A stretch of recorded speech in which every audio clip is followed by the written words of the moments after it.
SeaWorld Orlando in Florida is one of the top amusement parks in the Orlando area. In this trip report, I will be going over what I rode and my overall ranking of the park's roller coasters. Make sure to watch until the end to hear all of my thoughts on the park and its roller coasters and attractions. Before this video begins, I would highly appreciate it if you could hit the subscribe button. It is completely free and you can always change your mind at any point in the video. Also, please consider clicking the like button to get this video out to more people. Now let's begin with my trip report of SeaWorld Orlando on March 31st, 2022.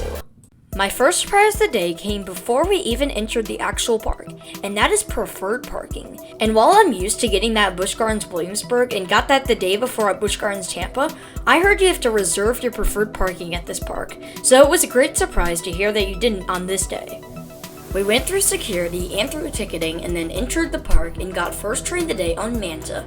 The drop on this ride is not the best like the other B&M flying coasters, but the pretzel loop is absolutely insane, especially on the back row on this ride. After that, you have a few more inversions and kind of swoops through the park, and it just feels really cool and immerses you and it feels like you're flying like a stingray.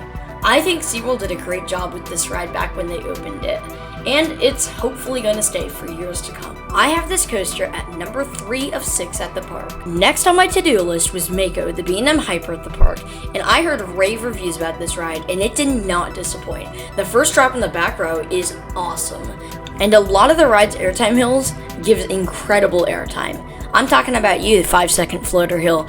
You are out of your seat for 5 seconds. And the speed hill, of course, is also great with some Flowjector airtime mixed in it. After that, though, the second half is a little boring, but I do like the interaction over the water. Overall, this coaster ranks at my number 11 spot on my top 30. It is my number 1 B&M Hyper, and I have it at number 1 in this park.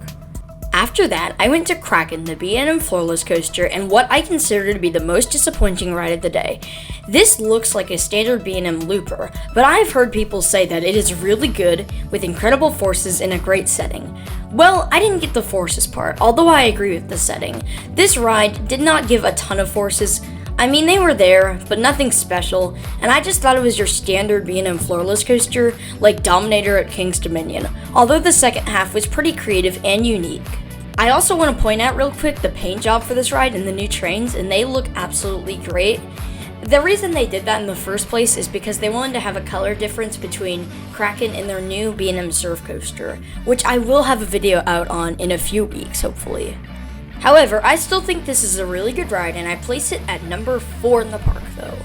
Before we continue the video, I'd just like to say that I rode Journey to Atlantis in Super Grover's Boxcar Derby a few years ago when I went to SeaWorld Orlando for the first time as a kid, so you will not be seeing the full in-depth review of both of those. Although I did enjoy Journey to Atlantis when I rode it, and Super Grover is basically a kiddie coaster, so nothing special there. But let's continue with Icebreaker. Like many people, this ride was a complete surprise to me. The backwards launch wasn't crazy, but the final 2 launches were absolutely insane, with those airtime pops going into the spike and top hat. And in the front row, going over the top hat, you get absolutely ejected. Also, the second half of the ride is a little weak, but it still gives incredible airtime on almost every element. Overall, this ride is probably the sleeper hit of 2022, and you have to get out here to ride it. I have this ride at number 27 in my top 30 and number 2 in the park. After that, I got 2 rides on Infinity Falls, the raft ride there. And let me just say, this is my new favorite raft ride, over Mystic River Falls. And the theming is pretty good and stuff, but just that final drop absolutely soaks you if you're facing backwards. And some of the rapids are also really strong. And overall, I just really liked it. And you even have some flamingos. And no, I'm not joking, you actually have flamingos at the beginning of the ride. And that's gonna wrap it up for my trip report of SeaWorld Orlando.